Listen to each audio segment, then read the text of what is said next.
주님의 사랑의 손, 능력의 손, 축복의 손, 치료의 손이 오늘도 예배에 참석한 우리 가운데 터치하시기를 주님의 이름으로 축원합니다.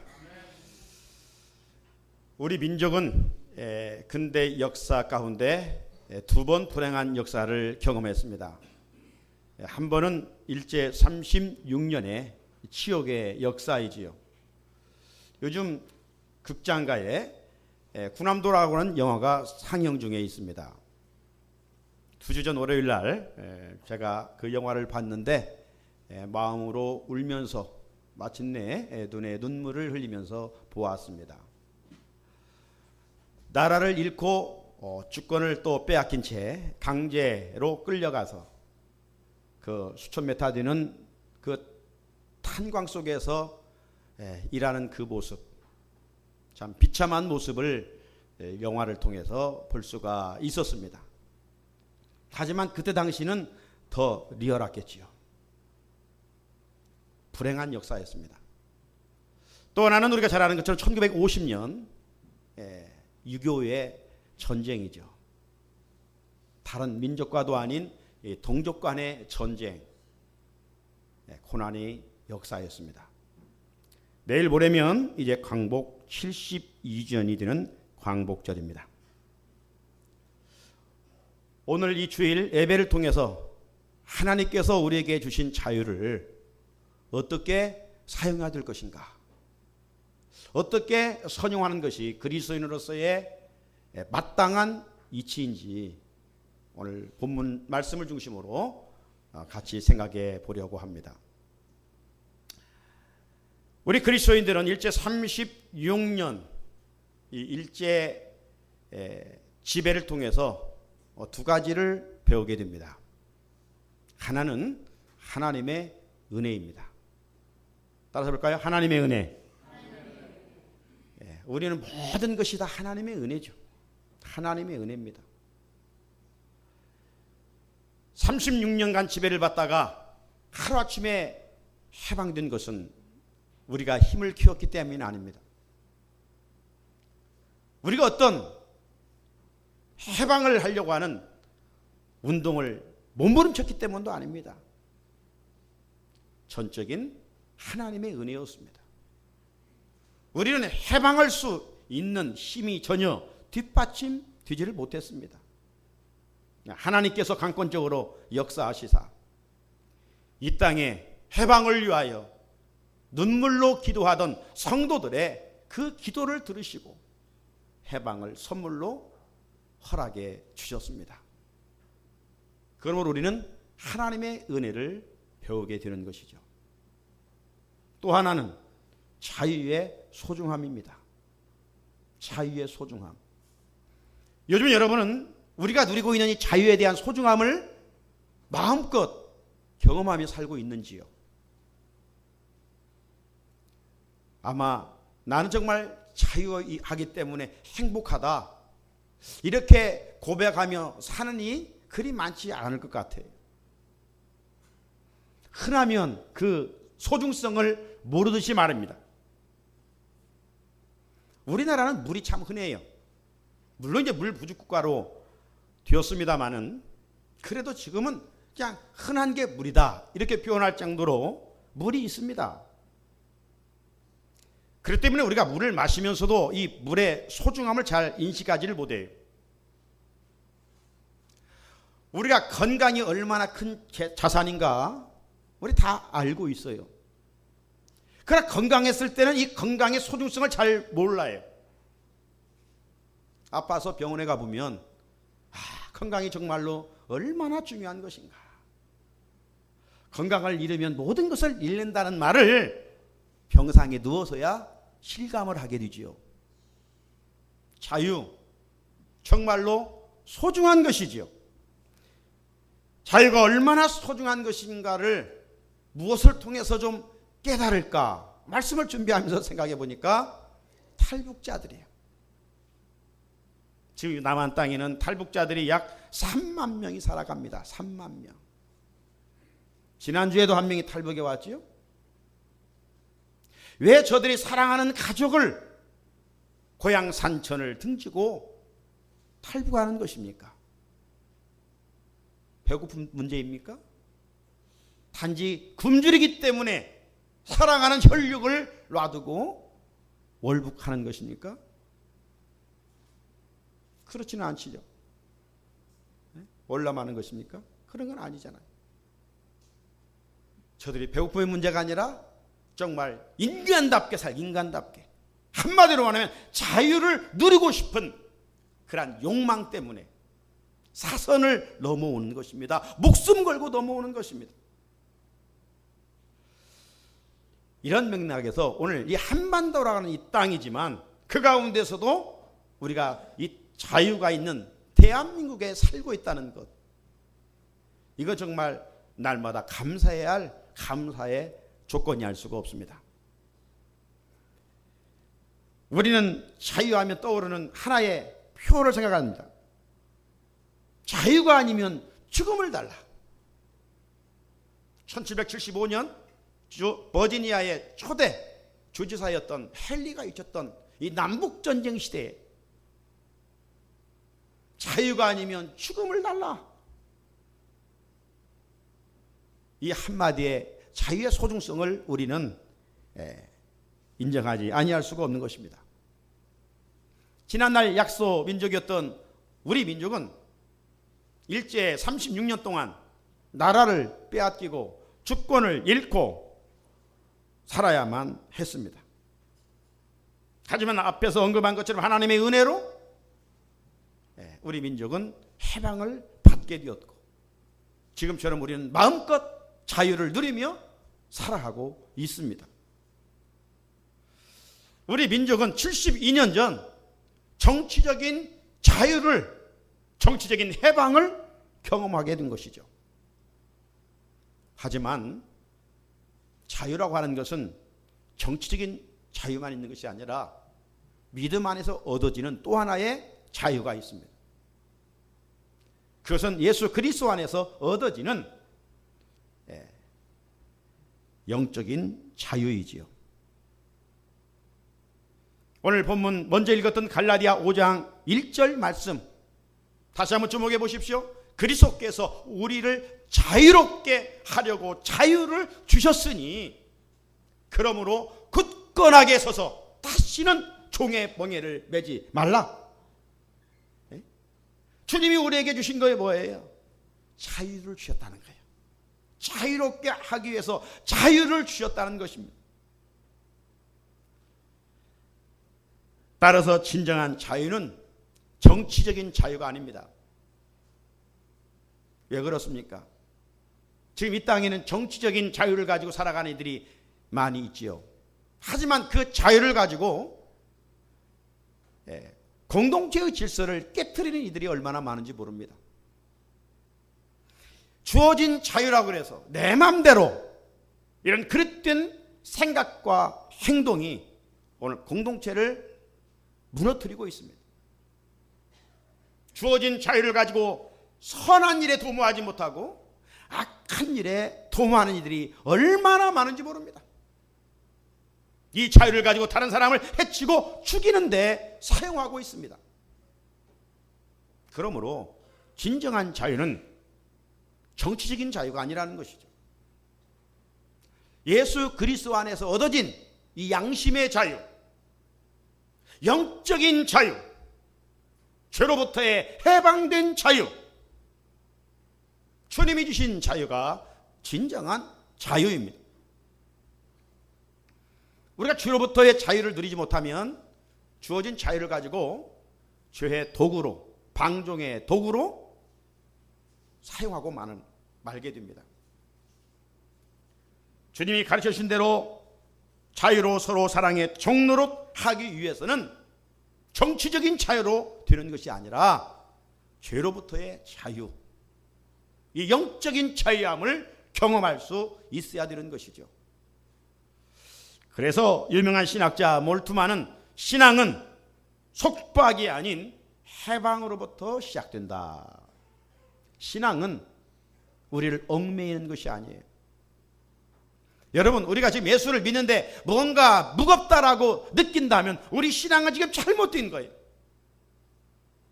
예수님은 우리에게 자유를 주셨잖아요.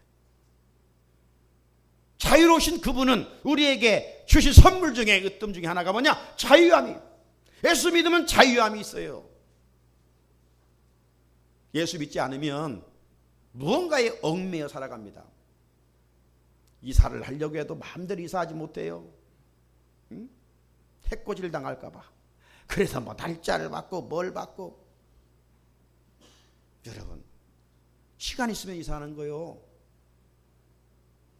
이게 그리스도 안에서 얻어진 자유함이에요. 그런데 불신자들은 무언가에 짓눌려 살아갑니다.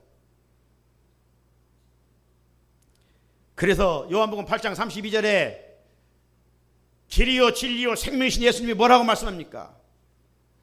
같이 한번 읽어볼까요? 시작. 진리를 알지니 진리가 너희를 자유롭게 하리라. 할렐루야. 예수님이 누구십니까? 진리셔요. 진리를 알지니 진리가 너희를 자유하게 하리라. 진정한 우리의 자유자는 누구냐? 예수 그리스도라고 말씀하고 있어요. 그래서 인격적으로 예수 그리스도를 만난 자는 자유함이 있어요. 기쁨이 있어요. 감사가 있어요. 어떤 상황 속에서도 굴하지 않습니다. 소망이 있습니다. 그렇다면 우리는 참다운 진정한 자유를 소유한 자로서 주님이 가르쳐 주신 대로 그 자유를 사랑과 섬김의 종로로 타는데 사용되어야 되겠죠. 그렇지 아니하고 우리의 주어진 자유를 내 마음대로 사용한다면 어떻게 될까요? 그 결과는 다시 종의 멍에를 매는 것입니다. 종의 멍에를 메고 비참하게 살아가는 것밖에 없는 것이죠. 구체적으로 어떤 멍에를 맬까요? 우리의 주어진 자유를 가지고 사랑과 섬김의 도구로 사용하지 아니하면 우린 다시금 주어진 자유를 가지고 죄의 종로로 가게 되어 있어요. 죄의 멍에를 매게 된다 이 말이죠. 죄를 지으면 먼저 자유를 빼앗깁니다. 그러죠? 죄를 지으면 잡혀가요. 잡혀가지 않을지라도 양심에 불안한 마음이 찾아오게 되는 것이죠. 누가 쫓아오지 않아도 도망갑니다. 죄를 지은 사람은 숨어요. 어두운 데 들어가요. 혼자 있기를 좋아해요. 혼자 있는다고 마음의 불안함마저 달아날까요? 아니에요. 혼자 있어도 불안함이 자신을 구속합니다. 그것이 멍에이고 그것이 속박인 거예요. 그래서 다시는 종의 멍에를 매지 말라. 주의 멍에를 매지 말라. 예수님이 우리에게 지금 말씀해 주시고 있어요. 진정한 자유는 그러므로 정치적인 자유를 뛰어넘어 바로 영적인 자유, 예수님이 주시는 자유 안에 있다는 것이죠. 19세기에 예수님을 영접하고 미국 전역을 돌아다니면서 순위 전도를 했던 존슨 오트만이라는 사람이 있습니다. 존슨 오트만. 이 사람이 성경을 읽다가 요한복음 15장 15절 말씀을 읽게 됩니다. 그 말씀 중에 보게 되면 이제부터는 너희를 종이라 하지 아니하리니 종은 주인이 하는 것을 알지 못함이라. 너희를 친구라 하였노니. 실상 우리는 죄의 종로로 됐던 사람들이에요. 그런데 주님 찾아와 주셔서 죄의 사슬에서 우리를 풀어주시고 우리를 친구 삼아 주셨다는 게 친구. 그래서 이 오토만이 이 말씀을 읽으면서 가슴이 미어지는 그런 감격을 누리게 됩니다. 나 같은 죄인이 총회에서 자유함을 얻었다니, 예수님이 나의 친구로 삼아 주셨다니. 그러면서 그가 마음의 그 감격을 시로 쓰게 되는데 그 시가 우리 찬송가 92장입니다. 위에 계신 나의 친구입니다. 위에 계신 나의 친구. 위에 계신 나의 친구, 그의 사랑 지극하다. 이는 예수 그리스도 나의 구주, 나의 친구. 나의 구주, 나의 친구. 자유의 본체이신 예수님을 친구로 삼고 사는 사람은 그 삶이 정말로 자유롭습니다. 자유롭습니다. 어느 것 하나에도 얽매이지 않고 자유로운 것, 그것이 종의 멍에를 푸는 삶입니다. 성경에 나오는 인물 중에 삭개오가 있습니다. 세리장이죠. 오늘날로 말하면 세무서장입니다. 당시 저들은 로마의 지배를 받고 있었습니다. 우리가 일제의 지배를 받듯이 이스라엘은 로마의 지배를 받고 있어서 우리나라에 친일파 있죠. 우리는 나쁜 사람들이라고 이야기합니다. 이 세리장 삭개오는 친로마파였습니다. 그래 동족으로부터 얼마나 욕을 얻어먹는 자리에 있는 사람인지 모릅니다. 하지만 그는 세리장으로서 많이 동족을 괴롭히면서 정해진 세금보다 더 많이 거두어서 자기 주머니에 집어넣지요. 이 세리장 삭개오는 가져보면 행복할 것 같고 많이 싸놓고 살면 행복할 것 같은 착각 속에 살아갔습니다. 하지만 가져봐도 누려봐도 그의 마음은 허전했습니다. 무거운 돌 하나가 그 마음을 짓누르고 있었습니다. 날이 갈수록 그는 갈증이 심해졌고 목마름이 더 깊어져 갔습니다.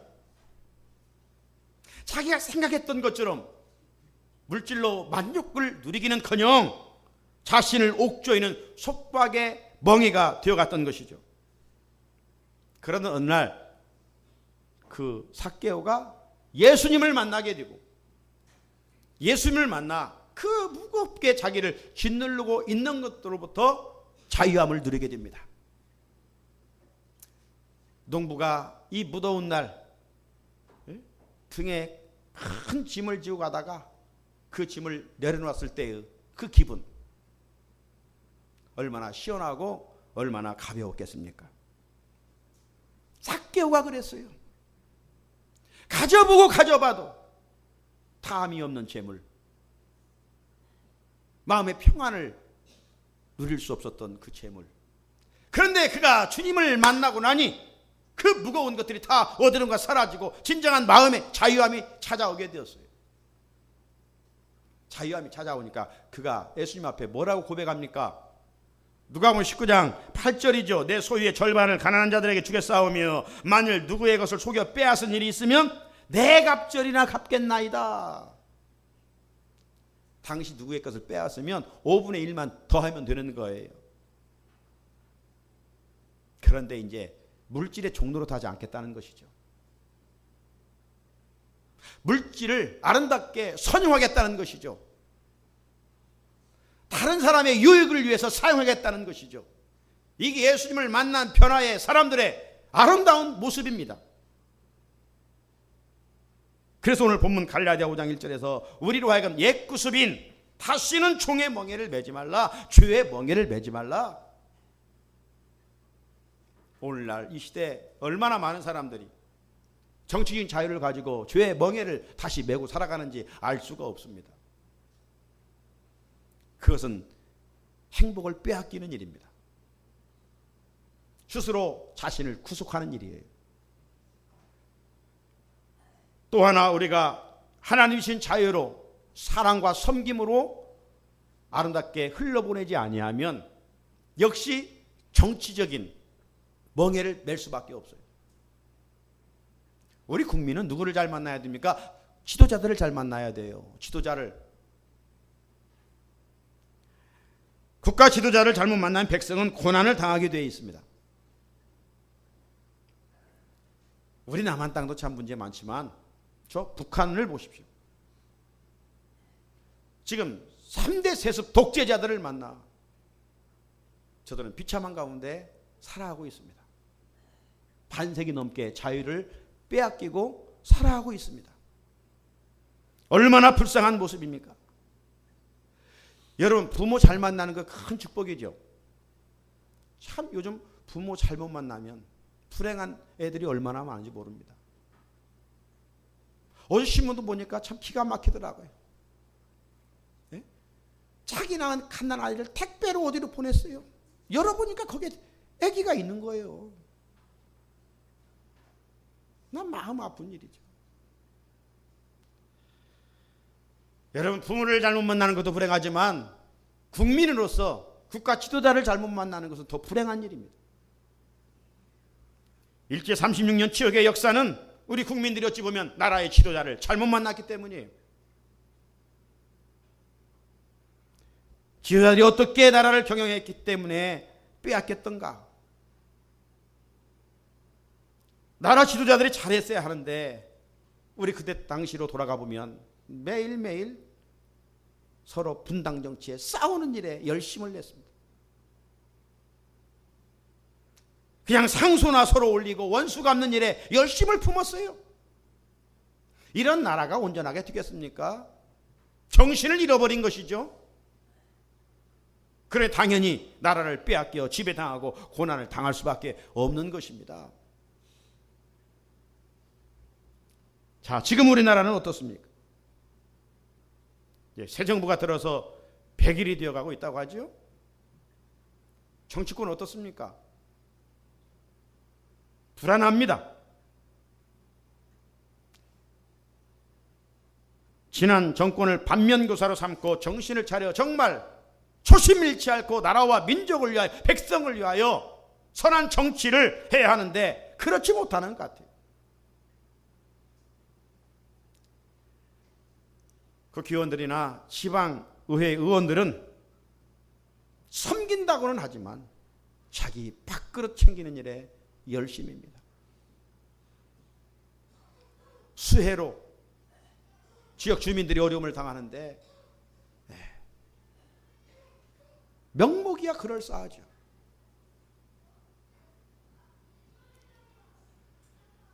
그래서 국민들은 정치에 대해서 아주 실증을 내고 있습니다.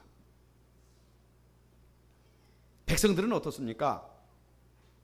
지금 개인 이기주의와 지역 이기주의에 깊이 물들어가고 있는 것 같습니다. 나와 생각이 좀 다르다고 하면 틀렸다고 다 적으로 간주합니다. 사드 문제, 노사 문제, 교육 문제, 주변 나라들과의 문제 등 지금 우리나라는 안팎으로 많은 갈등과 반목과 분열에 휩싸여 있습니다. 이런 상황에서는 건강한 나라를 세워갈 수가 없습니다. 북한은 계속해서 도발 의혹을 내비치고 있고 이로 인하여 지금 한반도는 언제 무서운 화마에 휩싸일지 불안한 가운데 있습니다. 이럴수록 정부와 국민이 하나 되고 나라를 좀먹는 개인과 집단 이기주의에서 벗어나야 될 텐데 오늘 여전히 정신을 차리지 못한 우리 국민성을 보게 될 때에 참으로 안타까운 일이 아닐 수가 없습니다. 그러므로 지금은 어느 때보다도 나라와 민족을 생각할 때입니다. 그래야 우리나라가 주변 강대국과 경쟁해서 밀리지 않고 건강한 나라를, 튼튼한 나라를, 부강한 나라를 세워갈 수 있겠지요. 자, 그렇다면 오늘 우리 조국의 현실이 이렇다면 72주년 광복절을 맞이하면서 하나님이 우리에게 주신 이 자유를 어떻게 선용해야 될 것인가? 오늘 이 시대에 우리 그리스도인의 역할이 무엇인가? 그리스도인의 역할이 무엇인가? 뭐 거창한 것을 하는 것이 아닙니다. 제가 고등학교 다닐 때 배화자 여자 교장 선생님 계셨는데 월요일마다 학생들을 운동장에 모여놓고 조율을 하잖아요. 그럼 꼭 반복해서 하시는 말씀이 있었어요. 종이 한 장 아끼는 것, 물 한 방울 아끼는 것이 애국입니다. 예? 애국은 뭐 거창하게 하는 게 애국이 아니라 정말 물 한 방울 아끼고 종이 한 장 아끼는 것이 애국이에요. 우리의 애국이 뭔가? 그리스도인의 역할이 뭔가?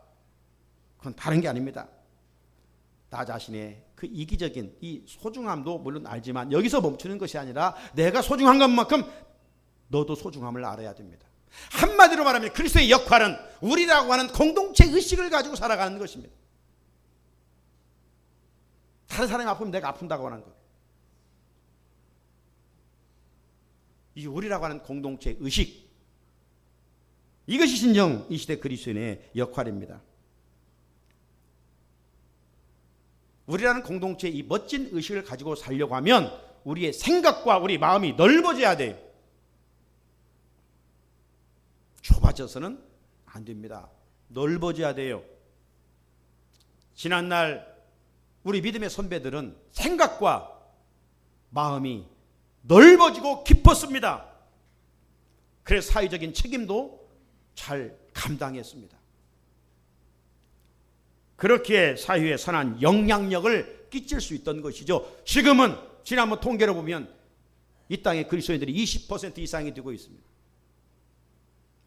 그러나 72년 전으로 돌아가 보면 또 높게 1919년으로 돌아가 보면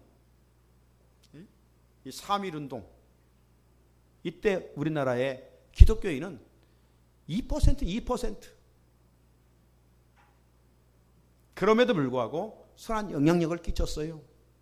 사회적인 리더들이 됐습니다.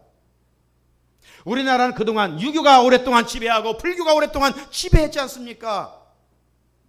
그런데 어떻게 나라의 노래를 짓는 애국가에 하나님이 보호하사 우리나라 만세가 가사가 되었겠어요? 어찌 보면 부처님이 보호하사 아니면 공자가 보호하사 우리나라 만세, 이게 우리 문화 속에 토착화로 뿌리를 내려야 정상 아닙니까? 그런데 당시 2%의 그리스도인들이 정말 제대로 예수 믿으니까 존경받고 애국가 가사에 하나님이 보호하사 우리나라 만세라고 하는 가사를 기록한 것 아닌 거예요. 독립운동을 주도한 인물들도 한결같이 그리스도인들이었습니다. 3.1 독립운동 때나 8.15 강복운동 때 어떤 국가의 조직망을 가지고 있었던 곳은 교회밖에 없었어요. 교회는 조직체 아닙니까? 유기체적인 조직체 아닙니까?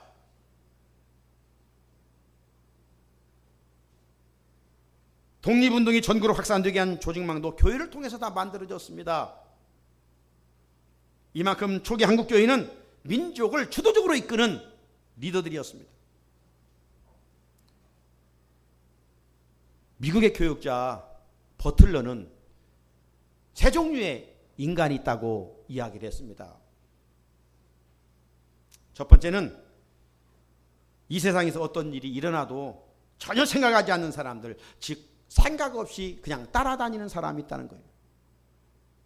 그냥 따라다니는 사람들. 두 번째는 어떤 일을 알고도 그냥 수수방관하는 사람들. 옳은 길을 알지만 자신의 유익을 위해서 그냥 그 길로 가지 아니하고 멈춰 지켜보는 이 수수방관형. 세 번째는 일을 만들면서 시대를 이끌어가는 소수의 사람이라. 지난날 우리 믿음의 선배들은, 우리 초기 기독교인들은 이 세 번째 범주에 속해 우리 사회를 리더해 갔습니다. 이끌어 갔습니다. 오늘 우리 사회에 다시 한번 이런 그리스도인들이 필요하지 않겠습니까?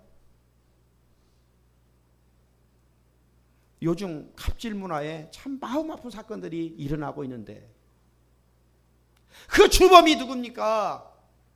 믿는 사람들이라는 거예요. 가슴 아플 일이 아닐 수가 없어요.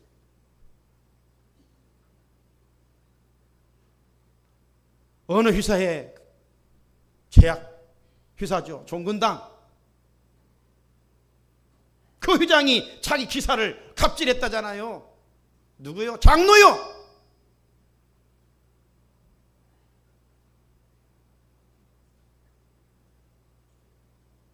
지금 별 4개 대장이 갑질해서 지금 나라가 벌집 쑤셔놓은 것처럼 시끄럽습니다.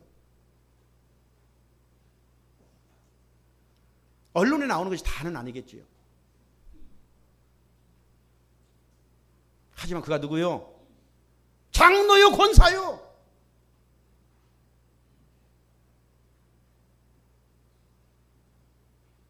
정말 이게 우리 사회의 그리스도인들이 교회에서 직분을 받는데 삶의 자리에 갑질을 하고 있으니 도대체 어떻게 되어가냐 이 말이에요.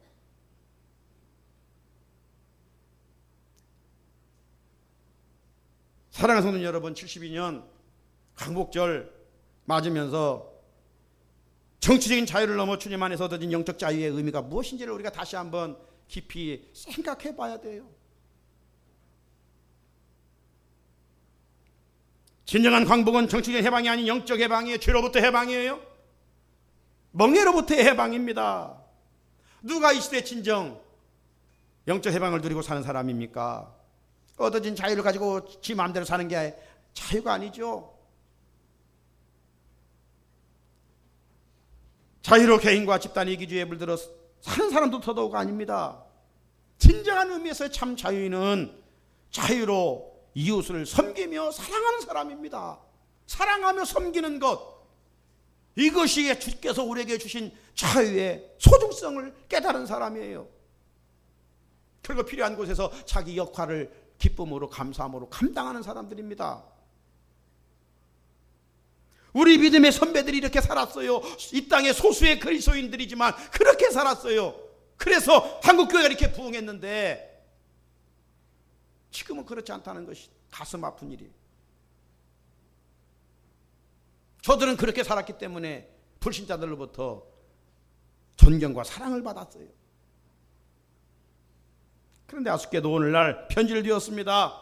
믿는 사람이라고 하면 색안경을 낍니다.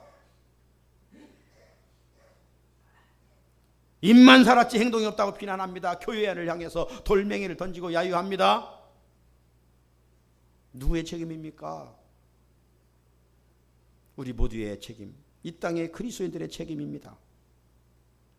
하나님 주신 자유를 내 마음대로 행동하고 산 결과입니다.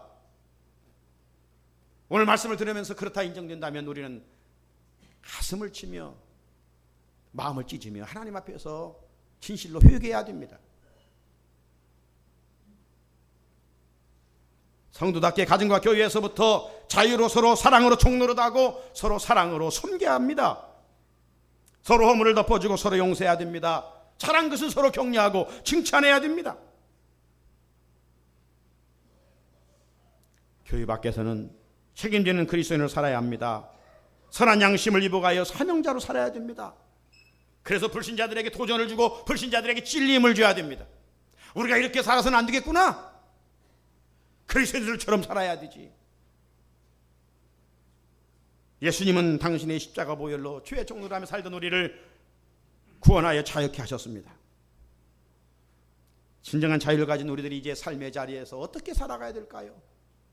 어떻게 살아가야 될까요? 자, 13절 한번 같이 읽어볼까요? 시작. 형제들아, 너희가 자유를 위하여 부르심을 입었으나 그러나 그 자유로 육체의 기회를 삼지 말고 오직 서로 종노릇하며 하라. 네? 오직 사랑으로 서로 종노릇하며 살아라. 이 말씀대로 순종하고 살기 위해서는 하나님을 사랑하는 마음으로 이웃을 내 몸처럼 사랑하라고 말씀하고 있어요. 사랑은 율법의 완성입니다. 사랑은 최고의 은사입니다. 사랑은 최고의 계명입니다. 정말 누가 잘 산 사람일까요? 누가 정말 성공한 사람일까요? 누가 가장 행복한 사람일까요? 주어진 자유를 가지고 사랑하며 섬긴 사람입니다. 예수님의 마음을 가지고 산 사람입니다. 그럼에도 불구하고 자유를 이기적인데 끝까지 사용한다면 어떻게 될까요?